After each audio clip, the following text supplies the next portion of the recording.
आपल्याला तर माहितीच आहे की मेथी दाणे किंवा अंकुरित झालेल्या मेथी दाण्यांमध्ये अनेक फायदेशीर गुणधर्म दडलेले आहेत. पण हे मेथी दाणे खायचे म्हटल्यावरती खूप कडवट लागतात. जरी ते भिजवून घेतले तरी सुद्धा ते कडूच होतात. पण आज मी तुमच्यासोबत मेथी दाण्यांना मोड कसे आणायचे, म्हणजेच हे मेथीचे दाणे अंकुरित कसे करायचे, हे मी आज तुमच्यासोबत शेअर करणार आहे. या अंकुरित मेथी दाण्यांमध्ये अगदी पायाच्या नखांपासून ते केसांपर्यंत भरपूर गोष्टींसाठी फायदेशीर ठरणारे असे मेथीचे दाणे आहेत.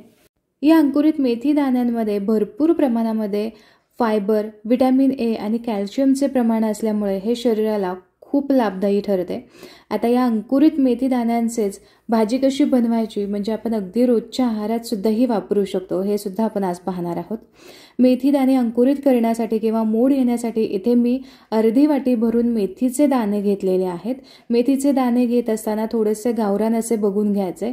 खूप जाड असणारे हे मेथीचे दाणे घ्यायचे नाहीत. इथे तुम्ही बघू शकता थोड्याशा लहान आकारामध्येच हे मेथीचे दाणे आहेत. आता हे मेथीचे दाणे आपल्याला 2 ते 3 पाण्याने स्वच्छ धुवून घ्यायचे. मेथीच्या दाण्यांमध्ये हलकेसे खडे असण्याची शक्यता असते, यामुळे थोडीशी नीट करून घ्यायची आणि मग स्वच्छ धुवून घ्यायची. तर इथे मी 2 ते 3 पाण्याने स्वच्छ असे मेथीचे दाणे धुवून घेतलेले आहेत. आता यामध्ये भरपूर पाणी घालायचं आणि झाकण ठेवून एक 5 ते 6 तासांसाठी आपल्याला मेथीचे दाणे भिजवून घ्यायचे आहेत. हे मेथीचे दाणे आकाराने थोडेसे लहान असल्यामुळे हे पटकन भिजले जातात. यामुळे 5 ते 6 तासांमध्ये हे अगदी आरामात भिजतात. पण 5 ते 6 तासांपेक्षा अजिबात जास्त हे मेथीचे दाणे भिजवायचे नाहीत. जर तुम्ही जास्त वेळ भिजवलात तर जास्त चिकट होण्याची शक्यता असते आणि बऱ्याचदा आपली तक्रार असते की मेथीचे दाणे चिकट होतात किंवा अंकुरित झाल्यानंतर मेथी खूप जास्त चिकट होते आणि त्याला हलकासा वास येतो. तर असं होऊ नये यासाठी फक्त एक 5 ते 6 तासांसाठी हे मेथीचे दाणे आपण भिजवून घ्यायचे आहेत. तर तुम्ही इथे बघू शकता 5 ते 6 तासांमध्ये व्यवस्थित अशी मेथीचे दाणे भिजले गेलेले आहेत. मेथी भिजवलेलं हे पाणी सुद्धा भरपूर पौष्टिक असतं, यामुळे हे फेकून न देता तुम्ही हे पिलं तरी सुद्धा चालेल. आता मेथी जेव्हा भिजली जाते त्यावेळेस त्याला हलकासा चिकटपणा असतो. यासाठी काय करायचं, हे जे पाणी आहे ते संपूर्णपणे गाळून घ्यायचं आणि यानंतर एकदा ही मेथी स्वच्छ धुवून घ्यायची, म्हणजे हे अजिबात चिकट होत नाही किंवा अजिबात मोड आल्यानंतर याला वास येत नाही. मेथीचे दाणे एकदा स्वच्छ धुवून झाले की एका कापडावरती हे व्यवस्थित निथळून घ्यायचं किंवा तुम्ही चाळणीवरती 1 ते 2 मिनिटांसाठी चांगलं निथळून घेतलं तरी सुद्धा चालेल. आता कापडावरती जेव्हा तुम्ही निथळून घेता त्यावेळेस खूप वेळ ही अशीच ठेवायची नाही. फक्त 2 ते 3 मिनिटांसाठी ही आपल्याला व्यवस्थित पसरवून ठेवायची. म्हणजे काय होतं, जे एक्स्ट्राचं पाणी आहे ते संपूर्णपणे ड्रेन आउट होतं आणि यामुळेच मेथी अजिबात चिकट होत नाही किंवा अजिबातच याला वास येत नाही. एकदा अंकुरित आलेले मेथीचे दाणे तुम्ही अगदी 15 दिवस म्हटलं तरी फ्रीजमध्ये ठेवू शकता आणि रोज तुम्ही त्याचं सेवन करू शकता.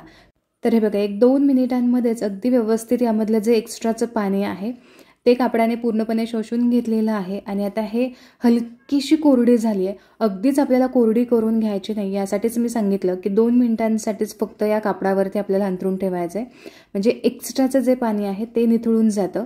तरी देखील यामध्ये भरपूर ओलावा असायला हवा. या मेथी दाण्यांना मोड आणण्यासाठी या पद्धतीची आपल्याला चाळण घ्यायची आहे किंवा एखादी मोठी तुम्ही पुरणाची चाळण घेतली तरी सुद्धा चालेल. चाळणीमध्ये व्यवस्थित असे मोड येतात. तुम्ही जर कापडामध्ये हे मेथीचे दाणे बांधून ठेवले तर काय होतं की मोड आल्यानंतर कापडामधून मेथीचे दाणे काढत असताना हे मोड तुटले जातात किंवा व्यवस्थित असं आपल्याला अख्खे मोड ठेवता येत नाही. यासाठी या पद्धतीची चाळण वापरायची की जेणेकरून मोड अजिबातच तुटणार नाहीत. आता इथे संपूर्णपणे मेथीचे दाणे मी काढून घेतलेले आहेत. आता यानंतर काय करूयात, याखाली एखादं भांडं ठेवूयात. अशा पद्धतीचं एखादं खोलगट भांडं ठेवायचं आहे. यावरती आपल्याला ही चाळण ठेवायची आणि वरून आपल्याला व्यवस्थित असं झाकण ठेवायचं आहे. हे झाकण यावरती व्यवस्थित पॅक असं बसायला हवं.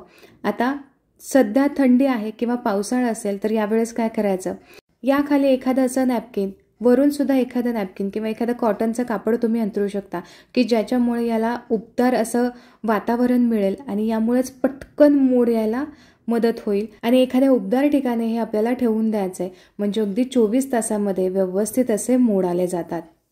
आणि इथे तुम्ही बघू शकता भरपूर थंडी आहे तरी सुद्धा एका दिवसामध्ये अगदी मस्त असे मोड आलेले आहेत.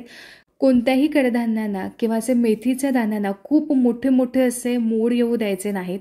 अगदी जेव्हा थोडेसे लहान मोड असतील यावेळेसच हे शरीरासाठी खूप पौष्टिक असतात.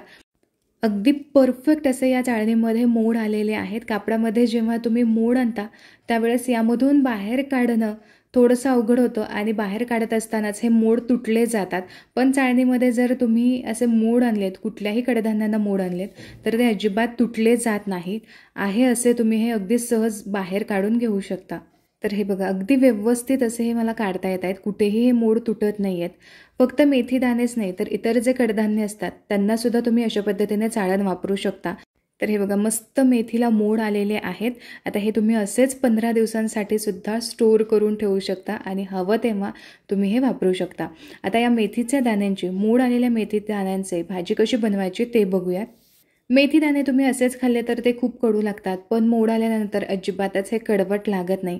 यात जर तुम्ही अशी मस्त चमचमीत याची भाजी केलीत ना, तर मात्र खाण्याला खूप मजा येते. यामुळे 8-15 दिवसातून एकदा तरी तुम्ही या पद्धतीने मेथीला मोड आणून मस्त अशी भाजी तुम्ही नक्कीच बनवू शकता. अगदी एक अर्धा चमचा तेलामध्ये आपल्याला हे मेथीचे दाणे चांगले परतून घ्यायचे आहेत, म्हणजे यामधला जो एक्स्ट्राचा जो कडवटपणा आहे तो सुद्धा निघून जातो आणि स्वादसुद्धा मस्त भाजीमध्ये उतरतो. एखाद्या मिनिटांसाठी हे मी परतून घेतलं. आता एका वेगळ्या भांड्यामध्ये आपण हे काढून घेऊयात. आता याच कढईमध्ये फोडणी देऊयात. तर यासाठी एक पळीभर तेल मी यामध्ये घातलं. तेल हलकंसं गरम झालं की यामध्ये एक चमचाभर मोहरी घालायची. मोहरी चांगली तडतडली की यानंतर चमचाभर आपल्याला यामध्ये जिरं घालायचं आहे आणि आता यानंतर अगदी एक पाव चमचा भरून आपल्याला यामध्ये हिंग घालायचे. इथे 7 ते 8 लसणाच्या पाकळ्या चांगल्या मी ठेचून घेतलेल्या आहेत, यासुद्धा घालूयात आणि हलकंसं हे परतून घेऊयात. आता इथे मी घेतलेला आहे एक मोठ्या आकाराचा कांदा, थोडासा बारीक असा कट करून घ्यायचा. सोबतच कढीपत्त्याची पानं मी इथं घातलेली आहेत. कांदा हलकासा सॉफ्ट होईपर्यंत परतून घ्यायचा आहे. तर हे बघा, अगदी एक 2 ते 3 मिनिटांमध्ये कांदा चांगला सॉफ्ट झालेला आहे. खूप जास्त डार्क रंगावरती कांदा नाही परतायचा. हलकासा असा सॉफ्ट झाला की जे कोरडे मसाले आहेत ते आपण यामध्ये घालूयात. तर सगळ्यात आधी इथे मी घातलं पाव चमचा हळद आणि आपल्या तिखटाच्या अंदाजानुसार आपला जो घरगुती काळा मसाला असतो तो इथे मी घेतलेला आहे 1 चमचा, किंवा याऐवजी लाल मिरची पावडर तुम्ही घेतली तरीसुद्धा चालेल. रंगासाठी मी इथं अर्धा चमचा भरून काश्मीरी लाल मिरची पावडर घेतलेली आहे आणि याचबरोबर अर्धा चमचा इथे मी धने पावडर घातलेली आहे. आता हे घातलेले कोरडे मसाले सुद्धा आपल्याला या फोडणीमध्ये चांगले मिक्स करून घ्यायचे आहेत. आता इथे मसाले चांगले मिक्स करून झाले की मेथीचे दाणे आपल्याला यामध्ये घालायचे आहेत आणि हे मेथीचे दाणे सुद्धा या फोडणीमध्ये हलकेसे परतून घ्यायचे आहेत. परतून घेत असताना चवीपुरतं जे मीठ आहे ते सुद्धा आपल्याला यामध्ये घालायचं आहे. तर हे बघा, एक 2 मिनिटांसाठी मसाल्यांसोबत हे मेथीचे दाणे मी चांगले परतून घेतलेत. आता यामध्ये एक मोठ्या आकाराचा टोमॅटो मी इथे चिरून घेतलेला आहे, हा घालूयात आणि हा फक्त मिक्स करून घ्यायचा आहे. म्हणजे टोमॅटोमधलं जे मॉइश्चर आहे या मॉइश्चरमध्येच हे मेथीचे दाणे व्यवस्थित शिजले जातील. किंवा अगदीच जर तुम्हाला कोरडं वाटत असेल तर अगदी एक पाव वाटी भरून तुम्ही यामध्ये पाणी घालू शकता. टोमॅटो इथे फक्त मी मिक्स करून घेतलेला आहे. गॅसची फ्लेम लो ठेवली आणि लो फ्लेमवरती आपल्याला पटकन यावरती झाकण ठेवायचं आहे. लो फ्लेमवरती एक 5 मिनिटांमध्येच व्यवस्थित असं शिजलं जातं. इथे तुम्ही बघू शकता अगदी वाफेवरती टोमॅटोमधलं जे मॉइश्चर आहे यामध्येच मी हे मेथीचे दाणे शिजवून घेतलेले आहेत आणि इथे अगदी एक 5 ते 7 मिनिटांमध्ये पटकन अशी ही भाजी शिजली जाते आणि तयारसुद्धा होते. एकदा मेथीला मोड आले की याचा भरपूर कडवटपणा कमी होतो. भाजी बनवल्यानंतर याची टेस्ट आणखीन जास्त वाढते. पण अजून जर तुम्हाला याची टेस्ट वाढवायची असेल तर एक मोठा चमचा भरून यामध्ये शेंगदाण्याचा कूट घालायचा आहे. शेंगदाण्याचा कूट घालणं पूर्णपणे ऑप्शनल आहे, तुम्ही नाही घातलात तरीसुद्धा चालेल. घातलेल्या शेंगदाण्याचा कूट चांगला भाजीमध्ये मिक्स करून घेतला आणि गॅसची फ्लेम बंद केली. आता यावरती घालूयात भरपूर बारीक चिरलेली कोथिंबीर आणि आता ही कोथिंबीरसुद्धा भाजीमध्ये चांगली मिक्स करून घेऊ. तयार झाली अजिबात कडू न लागणारी मोड आलेल्या मेथी दाण्यांची उसळ. आशा करते की आजचा हा व्हिडिओ तुम्हाला उपयुक्त वाटला असेल. व्हिडिओ आवडला असेल तर व्हिडिओला लाईक जरूर करा. चॅनलवरती नवीन असाल तर सबस्क्राईब जरूर करा. तुमच्या मित्रपरिवारामध्ये हा व्हिडिओ शेअर करा. पुन्हा भेटूया अशाच एका मस्त रेसिपीसोबत. तोपर्यंत स्वस्थ रहा आणि मस्त मस्त खात रहा.